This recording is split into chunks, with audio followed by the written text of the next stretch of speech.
Tell Me Your Story is an indie puzzle game about reliving the tales of your grandma's great adventures through the eyes of her granddaughter. And out of every puzzle game I've ever played in my entire life, I don't think one has ever made me as frustrated, infuriated, and downright pissed off as this one. Hey there, I'm CGDannyB, and you're listening to my review of Tell Me Your Story. Really quick, I did receive a key for this game from Evolve PR and REDDEER Games so that I can review it for you today.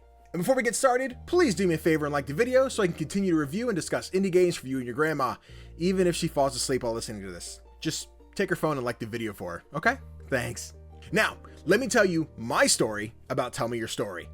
When I discovered Tell Me Your Story, I was initially captivated by the art style. It's got this very rugged and painterly yet collage-like art style filled with vibrant colors, with gameplay that's a mesh between a little to the left and unpacking. The game also has adorable characters, joyful music, and puzzles that at first glance appear simple but fun to solve. But after a handful of these minigame-like puzzles, I found myself ready to bash my head through the desk. Not because they were necessarily difficult, but they were absurdly unclear and vague, causing me to aimlessly move things around the screen until something happened that made the puzzle progress. Now, as I mentioned before, the beginning puzzles were fine. The first one was just stacking some luggage on top of one another to match the same size, shape, and color. Simple enough. The next puzzle was a bit more confusing. It was basically some scenes with a clock next to them. I wasn't quite sure what I had to do, but spamming the clock and watching the day just move forward seemed to do the trick, so I wasn't sweating it. Then we were on to unpacking our bags, clearing our thoughts, and putting all of our fun stickers into our journal. The game seemed to be going by smoothly. Then we get our first flashback with Grandma, taking us back to our adventures in South America in the Amazon jungle.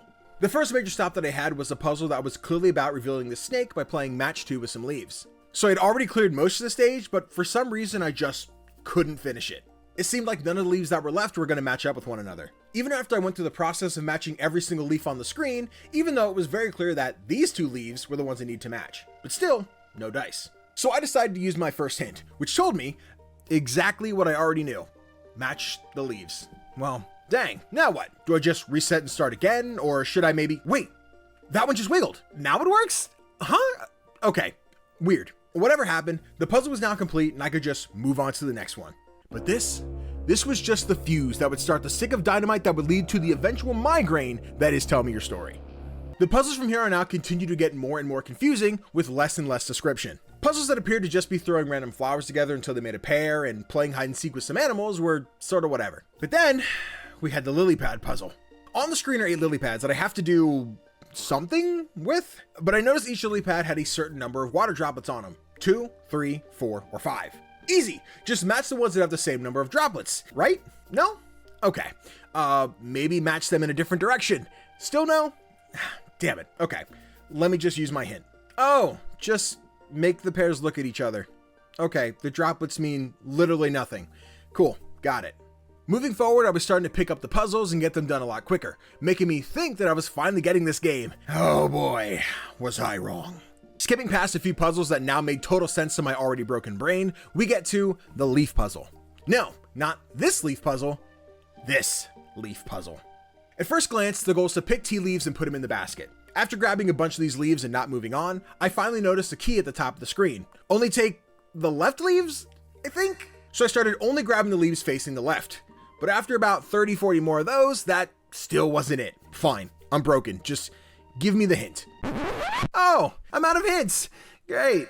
Okay, but real quick side tangent, this part was actually really cute. If you ran out of hints, you could solve a quick puzzle to earn 3 more hints. And it seems you can do this however many times you want.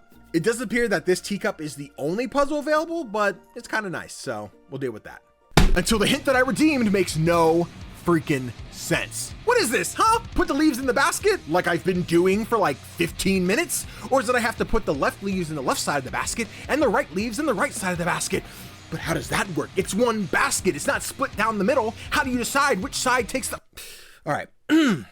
Excuse me. The hints in this game can be mind-numbingly pointless sometimes, making me question why even add them in the first place. So I gave up. This is when I just pulled up another YouTuber's guide so I could cheat on this puzzle, except they had a completely different puzzle, which tells me that other people were struggling with this puzzle already and they changed it. But they didn't change it to make any more sense. So yes big, no little, this puzzle seems like it makes more sense than the one that I have. After watching this other creator struggle to solve the same puzzle that I was, I just started dragging leaves into the basket until suddenly it just worked. Maybe I needed 2,000 leaves in the basket to move forward. Couldn't tell you. Now, look, I know this review so far has basically been me just talking about each and every puzzle in the game, but this was the puzzle that finally set me over the edge. I mumbled and groaned my way through the rest of this supposedly 1 hour-ish game with hate in my heart and profanities just spewing from my mouth. Also, did I mention that I was sitting in a Discord call with 5 of my friends while playing this game? One itty bitty piece of nut at a time. That's what she said. From here forward, I basically just streamed the game to my friends in Discord and found peace once again by allowing them to laugh at my frustration with these puzzles. Oh good, more train puzzles. Wee. Oh, it's so the trains can kiss. That makes sense. Yep, go kiss. Now look, I often find love with most indie games that I play. I don't think I've ever posted a review where I just rant for however long this video ends up being. But as I sit here and tell you the mental fortitude that it took for me to complete this game, it just shouldn't have been necessary. I found myself going to the Steam reviews to see if I was just being stupid, if I was the weird one. And at first, I thought I was. With a mostly positive review on Steam, I thought I was the problem. But after jumping back over to my buddy GamePub's walkthrough to check out the comments, this is where my people were. Other players feeling the exact same way I did about these puzzles, finding them far too obscure and unintuitive with hints that seem to equate to a blank piece of paper inside of a fortune cookie. If for whatever reason you guys find the art style compelling enough to give this game a go, do what you will, I won't stop you. But if you're looking for a fun afternoon puzzle game, you're gonna have to look somewhere else. I really was hoping I would enjoy this game, but sadly Tell Me Your Story was not it. At least in its current state it's not. Thank you guys so much for watching this review. Sorry that I wasn't on my typical happy-go-lucky Danny side of things. However, if you're looking to hear me talk about a fun puzzle game, I'm working on another review that should hopefully be out this coming week. So don't be afraid to subscribe to stick around for more indie game reviews. Don't worry, I don't bite, even if this video makes it look like I do. Thanks again for watching, and I'll see you guys in the next one.